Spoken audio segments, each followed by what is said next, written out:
Hello and welcome back to On Hold with Lidio and Hello Roman. and welcome back. On Hello, hold, hello, on hello, hold, hold. welcome back. Hello and welcome back to On Hold with Lidio and Roman. Hello, Lidio welcome and back. Roman. Hello, Lidio welcome and back. Roman. Hello, welcome back. Hello. I've been reminded that I must remind people to subscribe. I never say, not never, but I hardly say it in my videos. I think I'm avoiding it deliberately. But welcome back to these videos, to On Hold, and thank you for watching the videos. There's a lot of you haven't subscribed. Please remember to subscribe, and if you're new, welcome. Also subscribe so that you don't miss out on the videos. Every Sunday is a new video, and we try and talk and discuss a different topic. Well, I put out a video and just share my thoughts. Okay, so welcome again to this week. So I'm confronted with that period, that period where we make resolutions, not necessarily even resolutions, yes, and vision boards. I think most people will relate to vision boards, where you have a whole board, you put it out, you have magazines and stuff like that, you cut out stuff and write things that you want in your life. You put it in the form of a vision board, whether you want to go to school, you want to have a family, you want to have a house, a career, anything that you want, that you wish to receive in life, you put it out there. Now, to me, that's a form of also praying or asking, because I guess as you do the exercise, you put your thoughts and feelings and emotions into each and every picture that you're going to put there or place on that board. So you will talk to it, you will talk about it, you will think about it, you'll have a feeling, a sentiment that goes with it. So to me, that whole action also represents you praying either to God or mentioning to your ancestors or universe or anybody, or affirming it for yourself to say, yes, this is what I want. Okay, I have done a vision board, but I haven't been consistent in updating it, and I have not done one recently. So I've been confronted with that situation where I need to have one, not necessarily a vision board, but I've been confronted with the need to articulate my needs, what I want, what I wish to have in life. So, and I've been avoiding that. So I can hear it in the back of my head, and I can hear it in my spirit, like I need to say something. I need to articulate what it is that I want. But I'm also finding it difficult to express what I want. And I've been wondering why. Why is it difficult for me to just say what I want? What do you want? I think I know what I want, but why is it difficult for me to say it? So I thought about it, and I've been thinking about it, and it's been disturbing me for quite a while now to say, why am I not able to articulate what I want? And I realized that I think, I'm not quite sure, but I think I'm also stuck in fear or in my insecurities. It's like I'm scared to ask because I think it's too big, if you get what I mean. I think it's too big. And then there's another voice that will say, so what if it's too big? Just say what you want. And I'm just wondering, why am I afraid to say it because it's too big? Am I feeling like I'm being greedy in asking for something so big? Am I feeling like maybe I'm not worthy of that big ask? Who am I to try and think that I can ask so big? What do I have? I mean, who are you? Am I also feeling like,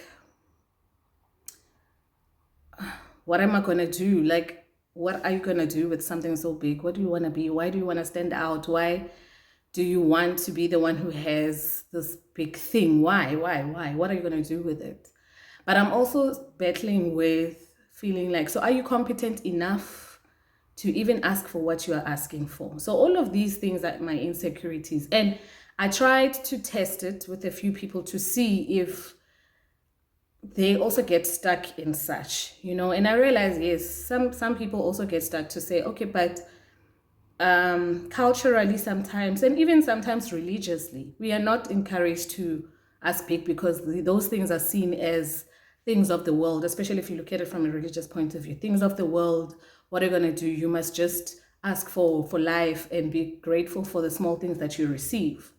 So some people do think that asking a lot or asking big is actually, you know,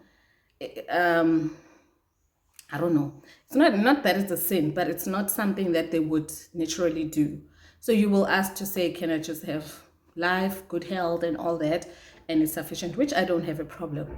But I think when you're asked to present a vision, or you're asked to present something that you really want to aspire to, an ambition, it cannot just be life. You are already blessed with life. You're alive. And the question is, give us a number, give us that big ticket item. So I think I realized that my insecurities in this case pull me back, and they kind of come in when I'm supposed to say something. So that thing when you want to say, when you want something, but you're actually saying it softly, like, oh, I wish I can have a car. You're not saying it boldly, openly, and actually believing that you're going to have it. It reminds me about school. At school, a teacher will write on the chalkboard and also erase with a duster. It's like that, like you say something, but with your insecurities for yourself, you also like erase them and dust. Like, okay, but I want this. But how are you gonna do this? I mean, it happens a lot with me. I've realized that now. And I'm saying this because I'm hoping I'm not alone, that maybe some people go through it, or maybe it comes and goes. I'm not sure. But I feel I'm in that space right now. It's not the first time I'm in this space. I remember what I did 2001 even. I even got this tattoo of mine. I don't know if you'll see it. It says, I am enough. And when I got it, I guess I was trying to validate myself or help myself quiet that voice that always tells me, but why you? Why do you think you deserve that? Why do you think you're competent to do that? Why do you even think you're going to succeed? So that voice comes up a lot. And when I had this tattoo, it was about, something that is visible, that I can see, that will always remind me when I get into that space to say, I'm feeling like, those insecurities are waking up. It works to have the tattoo. Sometimes it doesn't. Sometimes it works. You read it, you can see it, you can read the words, but they're not looking like in a way that you can get it, and all of a sudden you're up and running. It will still take time, some convincing for yourself. I'll give you an example. This particular channel, it's been on my mind for years. I just never decided what platform I would use, whether YouTube, Instagram, or what. But I knew that I wanted something like this. It wasn't clear for a while. And in 2001, again, I thought about it and I thought, I want to do something, but I'm not sure. 2001 was when I also got the tattoo set, but there were a lot of other things that I was like having desires for, but being scared to articulate, because I thought, are you even going to do that? Don't put things out there that you're not going to achieve. People are going to ask you, hold you against your own words, etc. So with the channel or with the platform, so I would think about it to say, I want to have something where I can speak and share my views, or I just knew I wanted it. That voice would come. And then, who do you think you are? What opinion do you have? What's your claim to fame? Why do you think people are going to listen to you? I mean, who knows you?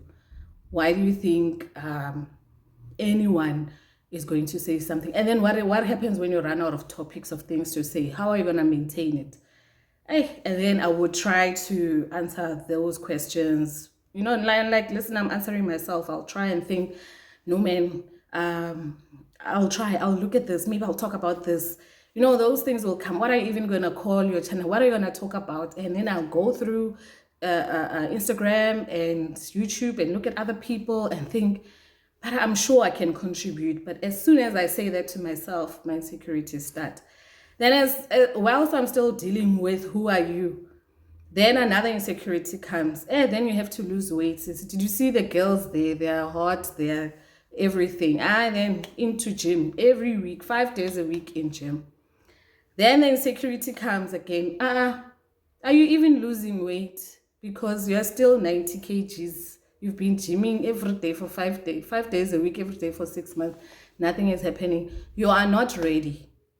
That's what it would say to me, my insecurities. And I would postpone and postpone and postpone and postpone starting the channel.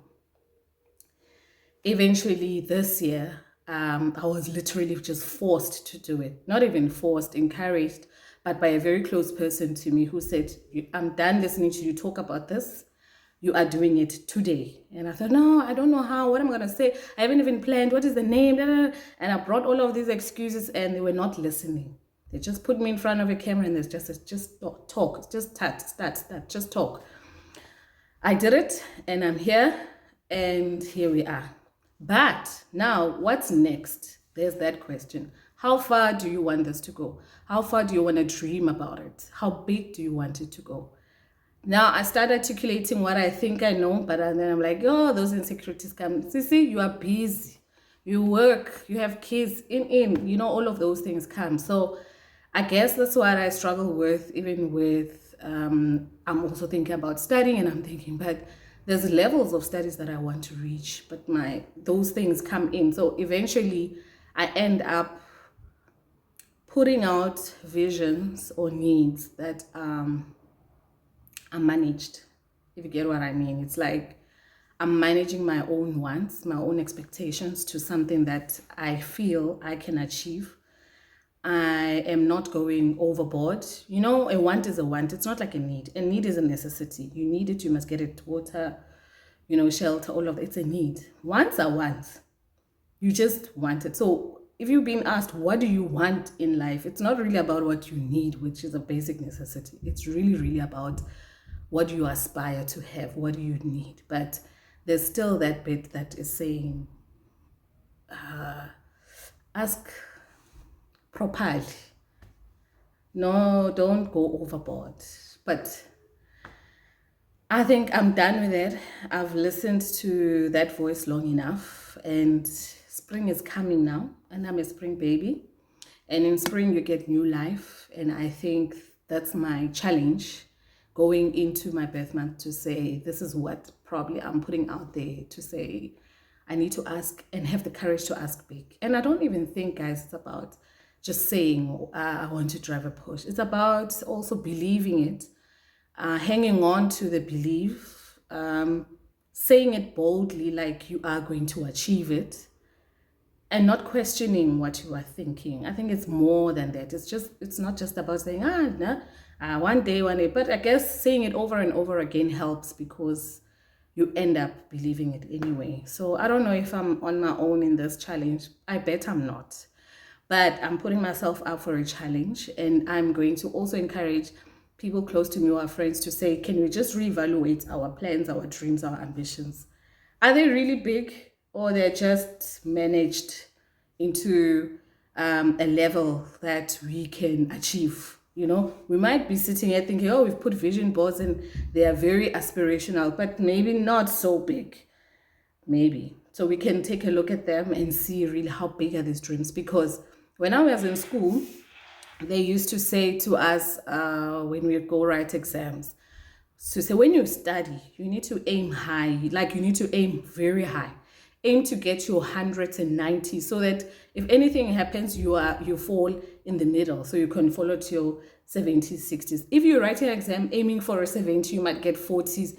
If so it depends how far you aim, so that if you don't get there, at least you get closer to it, but at least you are still high up there. So if we're aiming for average and we get what we want, but we don't get exactly what we want, we're going to fall below average still. So what's the point? We have to aim extremely high, so that when we receive what we want, even if it's not 100%, at least we are still in those high bands where you receive something that is very close to what you've asked for. Asking average, you will get, and if you don't get exactly what you want, you fall below average anyway. So it's not enough. So I think the challenge is to push the radar, is to push that bar a little bit higher. I know sometimes it physically feels scary. It's like, do I even think, who's ever achieved this? Am I even going to? It's like saying you want to be a doctor and you're thinking, hey, Maramets is difficult. How am I going to achieve this? You kind of like say something and then you put a barrier on it. So it's about pushing away the voice. It will be there, but just don't focus on it. Just aim high anyway. Pray for big things anyway. Like ask for big things anyway. Let's just see where we land. So anyone joining me on this, please let me know in the comments if you're joining me. We are on a mission to plan big, pray big, to aim extremely high, higher than we can even reach. It's worse and I'm short. There's a lot of places I can't reach. So I'm probably going to use somebody else's high to figure out how high I need to go. So we have to plan and pray and ask and wish and dream extremely big. As a Black community, we are already disadvantaged by history and everything. Psychologically, we all already feel we are behind, or we are a little bit oppressed in terms of what we want. We don't really have that freedom to ask big, or we are scared or something. So we are really, really behind. So we cannot be asking small things. So that's where I am. And I guess I'm saying this to encourage myself. I think I'm talking to myself to encourage myself and to also put it out there so that my fears and my insecurities can hear this. We survived a lot. We survived COVID. It's not by our intelligence that we survived the whole pandemic and other people didn't. There's a reason we're here, and we have to be intentional about what we do. So we have to ask and pray and think big. If you're joining me, let me know on the comments that you are in. You can say I'm in, or give me a thumbs up, and I know we will check up on it maybe early next year to see. So we don't have to wait for January to have resolutions. We're going to start now. Anytime is tea time. Okay, so all the best. Remember, let me know if you're with me.